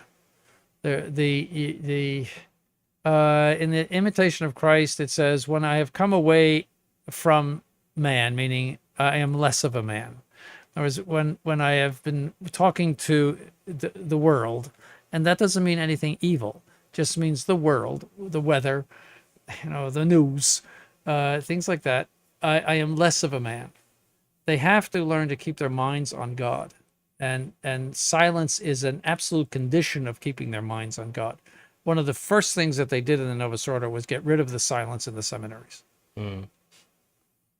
So how is the rule of silence observed in the seminary throughout the day? That's known as general silence, and that means that, again, they do not talk except for a good reason. So they could, for example, knock at a door, and the person next to them, and say, "What was the homework?" or what, and that can only last for 3 minutes, that conversation, and it has to be done in a low voice so they don't disturb the hallway or anything like that. Or some other. They can always talk to the priest, obviously, but some other good reason, like some good reason. I can't think of something right now, like the thunderstorm, you should close the window or something. They can break it for that, you see, but not for just chatting. Well, I suppose the analog to that as well, Your Excellency, is in high school or college, if you're passing a friend in the hallway, you might say, "Hey," you might engage in a quick conversation. That does not happen No, here. it doesn't. No. So part Like of that two is ships in the night. keeping custody of the eyes and Custody of the eyes, which means they lower their eyes. They don't, but they lower, and they don't say hello to each other in the hallway. So that's not a question of courtesy and acknowledging each other, Your Excellency. It's just a matter of keeping the atmosphere. Yes, and that you're not looking around and taking in the world. It's to just look at the rug, and that's your world. It's interesting, Your Excellency. This is also part of military formation. They have Really? the same idea of custody of the eyes and why are your eyes roving around, and Right. it's about discipline Right. for your. Keeping your mind on what it should be on. And in that case, for them, it's about battle and making Yes. sure that you are looking Yes. where you're supposed to be looking. Yes, true. This is a battle too. Well, you did say we're at war, Your Excellency. Yes. Pre-Vatican II Catholic Show, $7. Thank you, Nikhil. And if you haven't had a chance to check out that podcast, he's interviewed several clergy from the Institute. He's had some wonderful interviews, so check out the YouTube channel there. Your Excellency, how do you rate Plato as a philosopher? Well, he's a mixed bag. He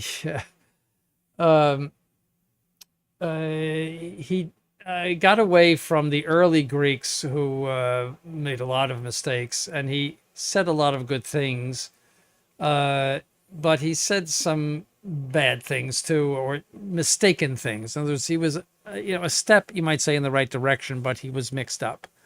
He said, for example, the good is higher than existence, and that's false. And I don't want to get, that's a lot of abstraction there. But St. Augustine was a Platonist. Aristotle perfected Greek philosophy. But Aristotle was a student of Plato. And Plato was a big step in the right direction, we might say. But I wouldn't waste your time with Plato. If you want to study Greek philosophy, study Aristotle. So you don't have a lot of time for Catholic Neoplatonism, as it might be called. No, it's a waste of time. Now, Aristotle is the philosopher. That's why he's called Philosophus, the philosopher in St. Thomas. He is the philosopher. St. Thomas took Aristotle and perfected him, and he wrote many commentaries on Aristotle.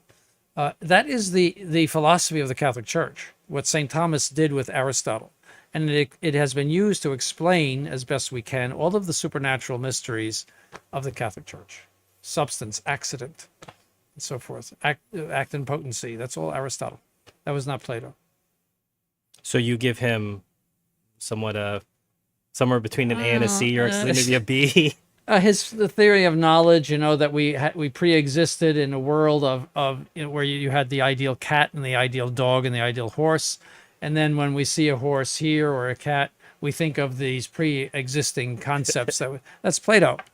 That's Plato's cave. You see, we're living we see images on the wall, and that reminds us of the. I guess all cats are the ideal cat. All the cats are.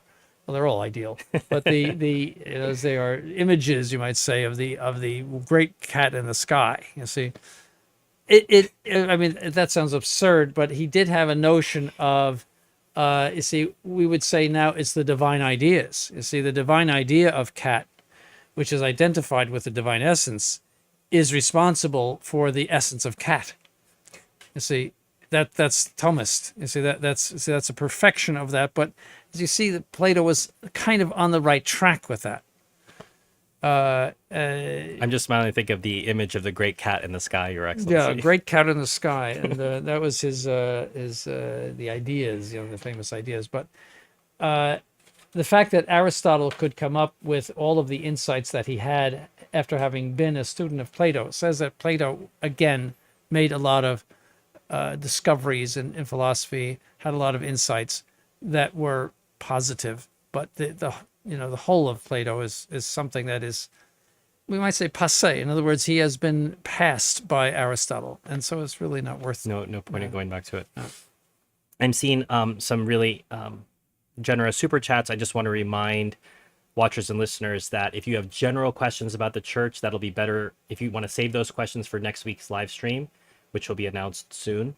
Those will be better served. But if you've already put a super chat in, I'm still going to read them. But I just want to focus people on asking questions about seminary formation and the priesthood in today's stream. Santiago Fernandez Suarez, $300. Thank you, Santiago. I have a question about weddings in the Novus Ordo. Can you explain what would be the difference of having a Novus Ordo priest and an Anglican pastor there? Is it about the building being called Catholic? I'm confused what the difference would be as to why it would be a valid wedding or not. Because it's important to understand that the priest is not the minister of the sacrament. The ministers of the sacrament are the couple. All right, so the priest is there as the representative of the Catholic Church to witness it. All right, so it is Catholic in the sense that they go to the Novus Ordo priest with the idea that he is representing the Catholic Church. So they are therefore administering the sacrament to each other validly because they intend a Catholic marriage. You see, if they understood that he was not a Catholic priest, then you would not know this, where they really intended a non-Catholic marriage, which would be very rare, then they would not contract validly. So if we were to take his talking about Anglicans, but it wouldn't be possible for two Catholics to go in front of an Anglican and do that, because they would if they intend an Anglican marriage, something outside of the church. That would be outside of the church. However, in the canon law, canon 1099 says, in the absence of your pastor, your legitimate pastor, of your parish church for, I think, 30 days, or I can't remember exactly, but I think it's 30 days or 60 days, you may go and contract in front of two witnesses. So you could go to a justice of the peace who would record it civilly and have two witnesses to it. And then with the idea that when the pastor comes, let's say you're in the Yukon, pastor comes once every 6 months or something, you get your marriage blessed by him. You see, and he records it in the...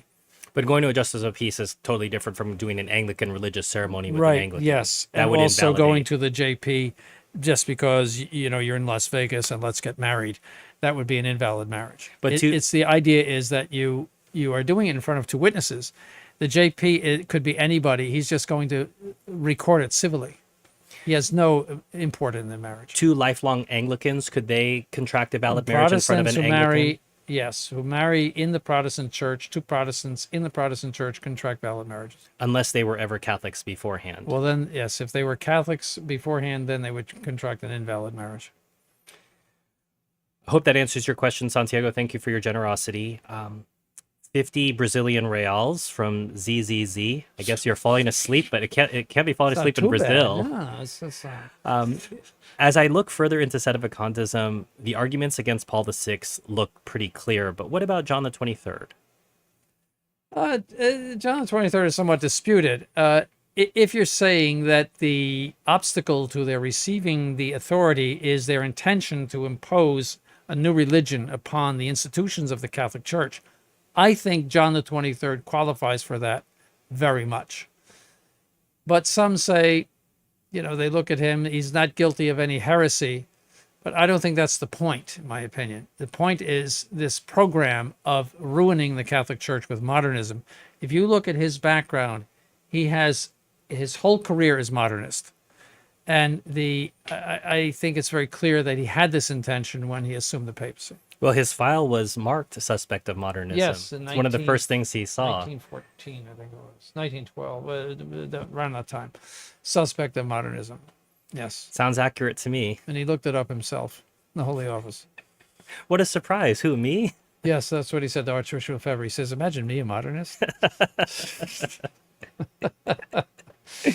No, his career was thoroughly modernist. He was friends with Buonaiuti, who died impenitent in the 1940s, who was a arch-modernist. He was his assistant at Mass. And another one, I can't remember his name, also, he was just thoroughly modernist during his whole career. Would a confession done without the stole be invalid, Your No. Excellency? So what is the reliance of the stole? Would that be a sin to the priest? What are the requirements of stole? No, in he relation should put to- a stole on unless for some reason he doesn't have one and there's pressing reason to hear the confession. But he should have a stole on, just like he should have a stole on to distribute Holy Communion. priest should always be carrying a stole with him. No, not necessarily. Okay. Where's Wally? 10 Australian dollars. I think this is our Wangaratta writer, Your Excellency. Is Fulton Sheen's work before 1958 commendable to read, particularly for ex-Protestants? Well, I have not read every single work that he wrote, but he was very good before 1958. His television shows and all. I'm not aware of any errors that he promulgated but he was converted at Vatican II, And he got a bear hug too from JP2, I think. probably he did. And but he was a showman, for all of his virtues and he was a showman, and that's a very dangerous thing for a priest. If he is counting on applause and attention, well, that's very dangerous. That's so. But to my knowledge, everything he wrote and said before 1958 was very sound. Follow-up question. Are clergy and sisters buried facing a different direction to lay people because of the final judgment? No, So that might just be a rumor that this person has heard. they come into the church differently. The priest comes into the church head first. The layperson comes into the church feet first. Maybe that's what they're referring Yes, to. but they're not buried differently. No. That has no reflection on No. it. Why are they brought in differently, Your Excellency? Because the priest is attached to the altar. And so he faces out. So the layperson is looking at the altar. In other words, Ah. yeah, see, that's the So idea. it's the same orientation for Mass. Yes. Martin Butkiewicz, 50 Polish zloty. Marcin, if you have a question, please feel free to put that in the chat. Thank you for your...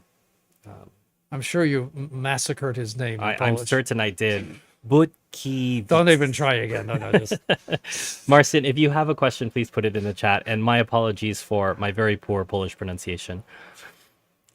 Your Excellency, do you have a position on laity preaching, even if it's just on YouTube? Laity should not preach. The office of preaching belonged to the bishop of the diocese, and actually to give a sermon, even if a priest or a deacon were to give a sermon, he had to have the permission of the bishop. I would say let's tone it down even from preaching, Your Excellency. Would it be okay for lay people to talk about, I don't know, apologetics? No, because again, any kind before the internet, if you printed anything, it had to have the imprimatur of the censor. bishop. That's kind of law. You can't distribute things that are not approved by the ecclesiastical hierarchy. So always needs to have reference to the clergy, always. In these times, we can't get an imprimatur, but it would seem improper for lay people to be talking about things that pertain to theological training if they don't have it. In other words, it'd be like a doctor or layperson talking about what Doing cures a surgery. cancer. You can make a big mistake without that training. All right, so I hope that answers your question. LDP for $5. Thank you, LDP. Is Satan the highest of all the 9 choirs of angels? Wouldn't him being the highest seraphim explain why he's the leader of the devils? Well, we don't know for sure, but it is a common opinion of theologians that he was the highest angel. The very, very highest. The highest angel. It's a long fall Yes. to a land of rock music all the time. It's going to be loud rock music. People from Copenhagen, Leicestershire. You say Copenhagen. That's the correct Oh, pronunciation. Copenhagen. I just learned that the other day. Okay, Copenhagen, Yes. Leicestershire, and County Mayo, Ireland. Your mother would be very happy about that, Your Excellency. Well, she was from Northern Ireland, though. Well, it's all the island, Your but Excellency. I'm sure they had a great deal of sympathy for the South because it was not English. Greetings from the Dominican Republic. Jimmy Hunchen, 10 pounds. Thank you, Jimmy. What are His Excellency's own recollection of his formation in the chaotic earlier years of Icon compared to what's going on at MHT? Well, I wouldn't say they were chaotic. Life from day to day was quite normal. The classes and the chapel, everything you did in the chapel, and it was, although it was a time in which everyone was evolving, and I hate to use that word because I think it's disgusting. But it's true that Archbishop Lefebvre was evolving as the Novus Ordo was evolving, and the Seminarians were evolving. Things were being discovered, and we were contemplating various things. We were doing research in Vatican II and so forth. And so Archbishop Lefebvre was gradually getting more anti-Novus Ordo as time went on. And certain seminarians were getting more anti-Novus Ordo. Certain seminarians were very much fixed on working within the Novus Ordo. So it was a mixed bag. And it was changing all the time as Archbishop Lefebvre got this way or that way. And so it was fluid theologically. So in that sense, it was a little chaotic, but it was not chaotic from day to day. It's funny to think of you being at a theologically fluid, It was fluid. institution, Your Excellency. I understand it though, because it was not all clear. In other words, You said a nuclear bomb had gone off. and you were putting the pieces together, yes, and some people put the pieces together differently from other people. But it was always this relationship to the Novus Ordo. That was the bottom of it. In other words, do we want to be a side chapel in the Novus Ordo Cathedral, or do we want to be separate from the Novus Ordo? That was the ultimate question. And behind everything, behind all of the disputes or problems, that was the ultimate question. And so that's why in 1988 it sort of came to a head, and you had the split off with the FSSP.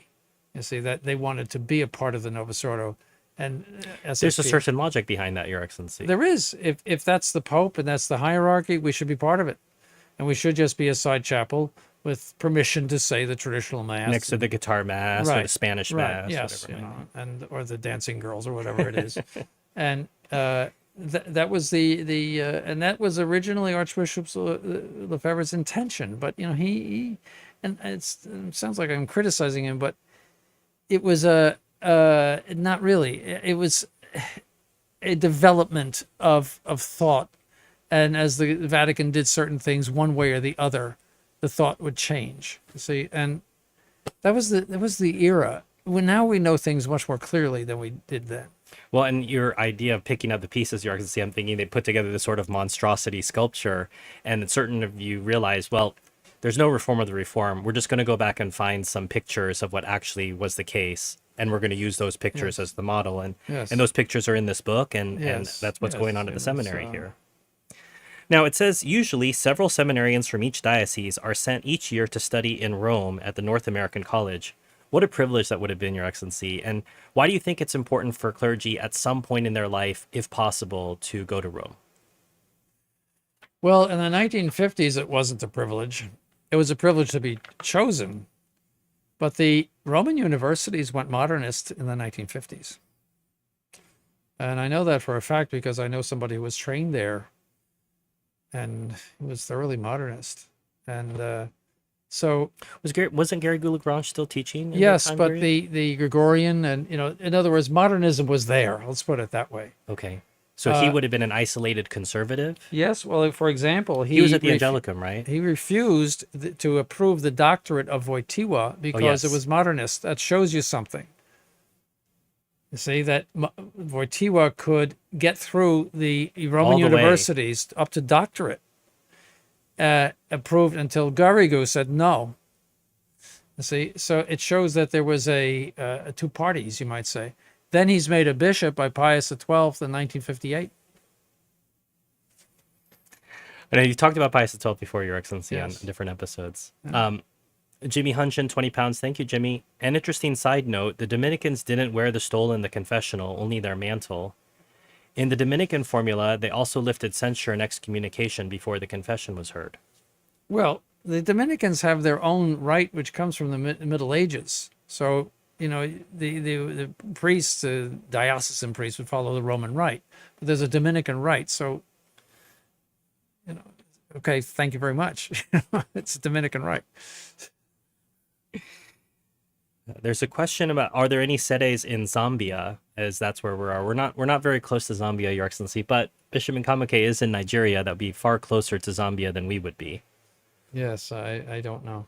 So I would encourage you to check out Bishop Nkamake's work. He would be able to help Zambia much sooner than His Excellency would be able to. How many siblings are in the seminary, or even with the sisters? Oh, gosh. Well, there's at least one set of siblings Yes, here. we have twins. I still can't tell the difference between them. His Excellency to this usually day. says, "Who are you?" Yes. And which one who are you? Yes. If I need to talk to them. So there were no other siblings besides that, but there are a number of siblings among the sisters, but that's a whole other world. I don't really know. I think there's at least. I'm just thinking of the Walls family. I think has one. Wallses and Selways have a lot of representation there, but there are others.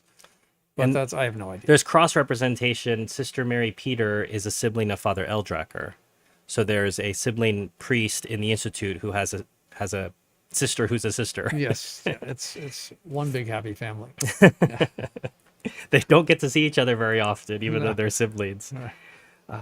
And this picture again, Your Excellency, shows an enormous teaching hall. I think at the Greg. That's the Gregorian University. I mean, yes. how, Well, that's from all over the world. I know, but so inspiring to see, and you just give a sense Well, of they how had the different. numbers then because they had the traditional faith. And, you know, Archdiocese of New York is too applying this year to the seminary too.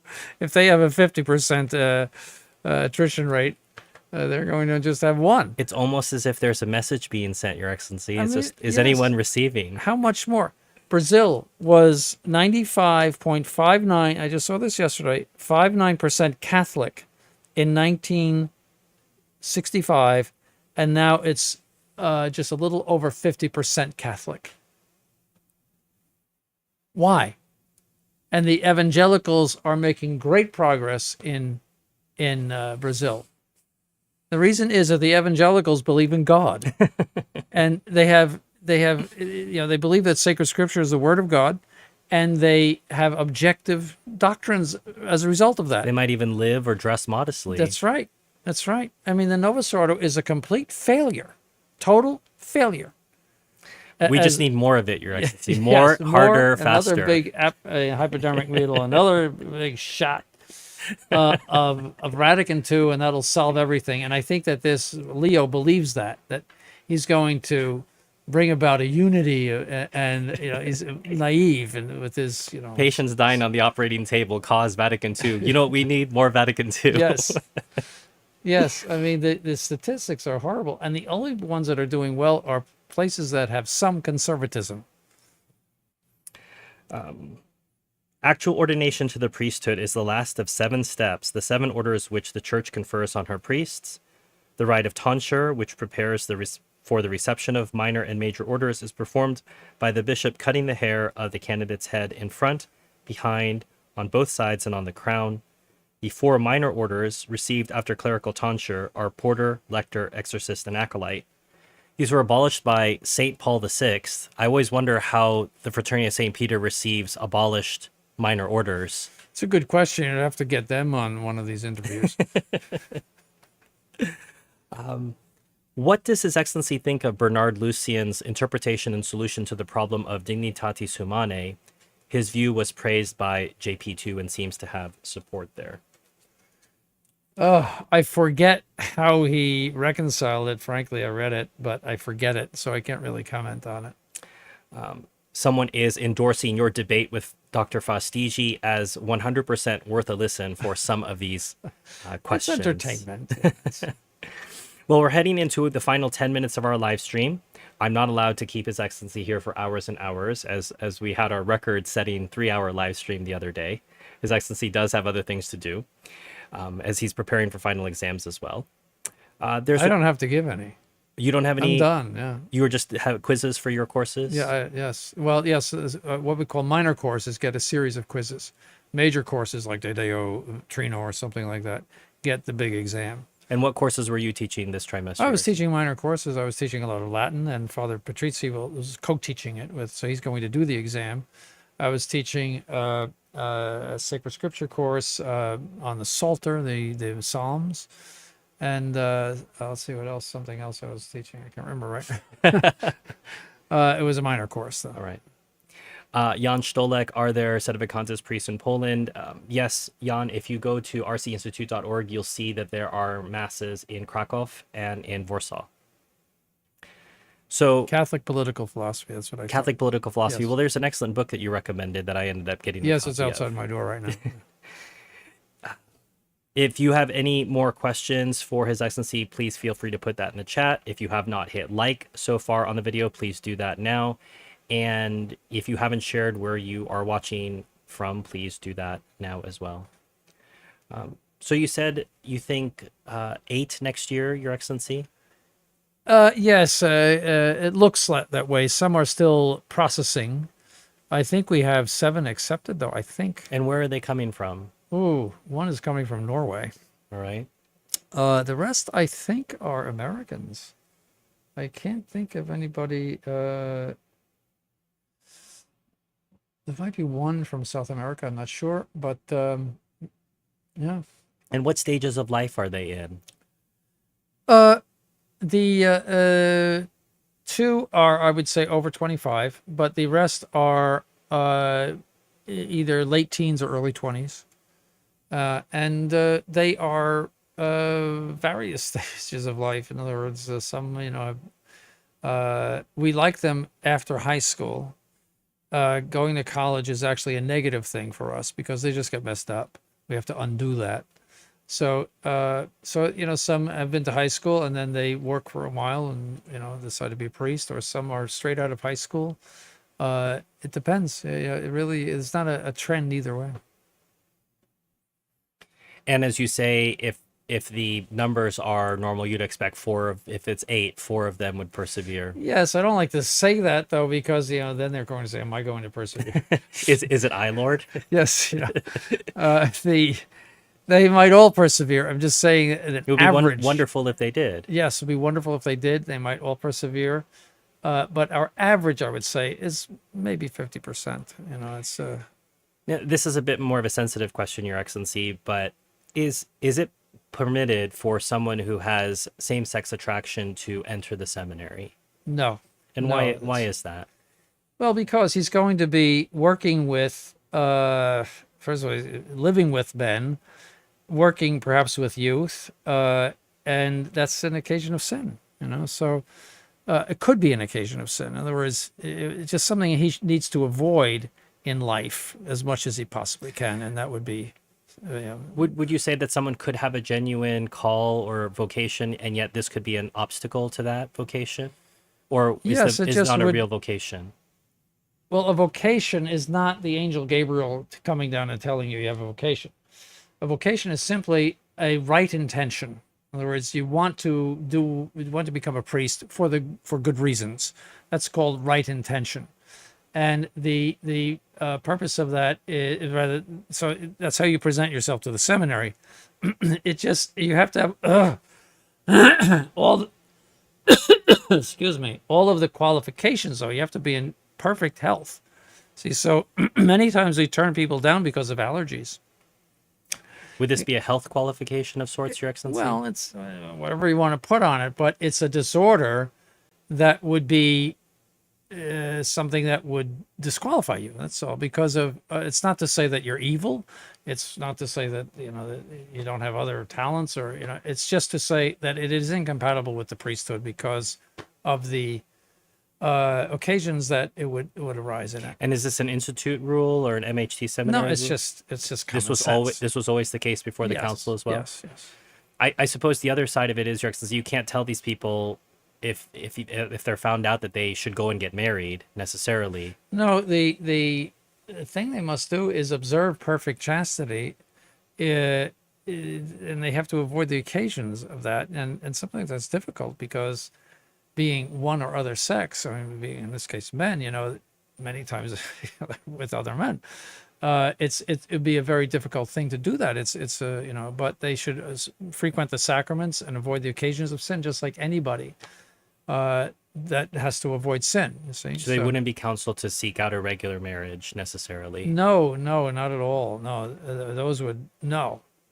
I mean, it's a tough pill, Your Excellency. If you feel called to the priesthood and you have this problem, and then you can't pursue the married life either, It would be a big cross in life, but they can go to heaven like anybody else, and it's not to say that they should be hated or excluded or anything like that. It's just they have a problem that is not compatible with the priesthood.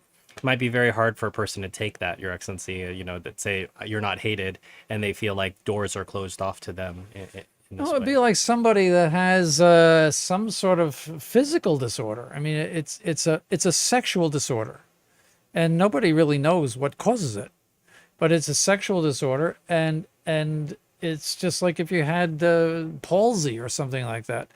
It's not to say anything against you. It's simply to say this is incompatible. You see, it's incompatible with marriage. It's incompatible with the priesthood. But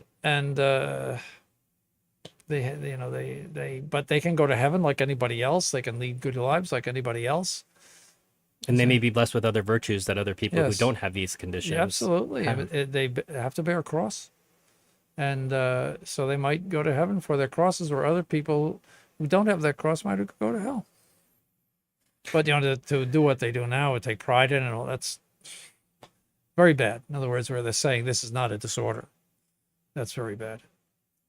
We have people from New Jersey, Harrisburg, Minnesota. Welcome. Jimmy Hunjin, 20 pounds. Thank you, Jimmy. I think the famous Ushaw College here in Durham was closed and maybe sold off. What was the seminary to attend in America before the council? I never heard of the Ushaw College. In Durham, Your Excellency, not in America. I thought you said New Jersey. No.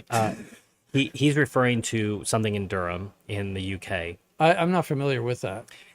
I think he's asking, was there a prestigious seminary here? I guess In the UK? in the US. In the And I US? suppose the cross question would be, would I be able to attend a seminary that wasn't my diocesan seminary if I wanted to be a diocesan priest? No, you'd have to switch dioceses, and that would have to be between bishops, which they were very reluctant to Right. do. You'd have to have some horse trading going on Yes, there. but in this country, no, the high grade seminaries are run by the religious orders, especially the Dominicans and the Jesuits.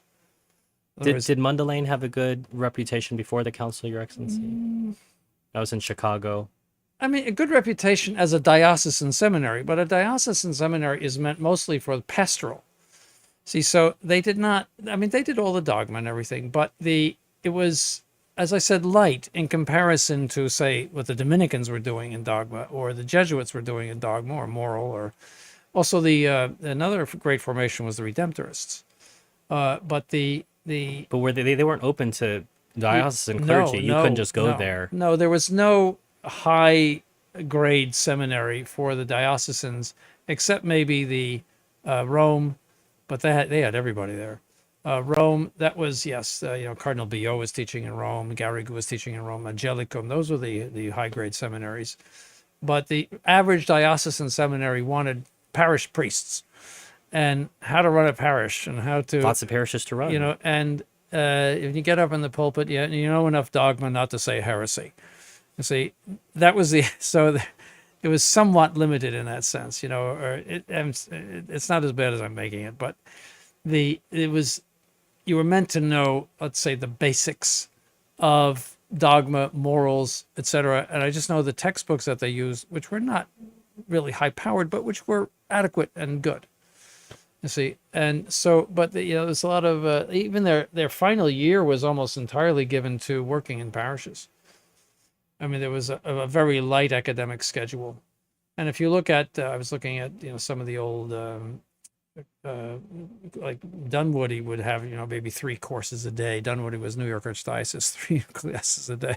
We go from 9 o'clock in the morning to 5 o'clock at night. It was light. LITE, but not inadequate or not bad. But they were not trying to turn out theologians. They were trying to turn out priests who knew their doctrine and could instruct the people, but a lot of pastoral theology. $100 from Brian Benson. And Brian, I'm sorry this is not really a question for us, but thank you for the donation. Is Work of Human Hands available in Spanish? It has not been translated into Spanish yet. I know that from the horse's mouth, and I don't mean Father Chicago, but the Bishop McGuire said it. Right, and I would, Brian, I would direct this question towards the SCG clergy. So if you go to scg.org and go to the Contact Us form, I think there was one potentially in progress, but there is no official one out at the moment. No official authorized one. It's in Italian and in French. Authorized in Italian and in French. And a Wildcat Polish false one that translation. Is in Polish. The Germans never translated it because they all speak English. Why bother? Some Father LeMay says, Brian, were you the little birdie who told His Excellency about my decision? I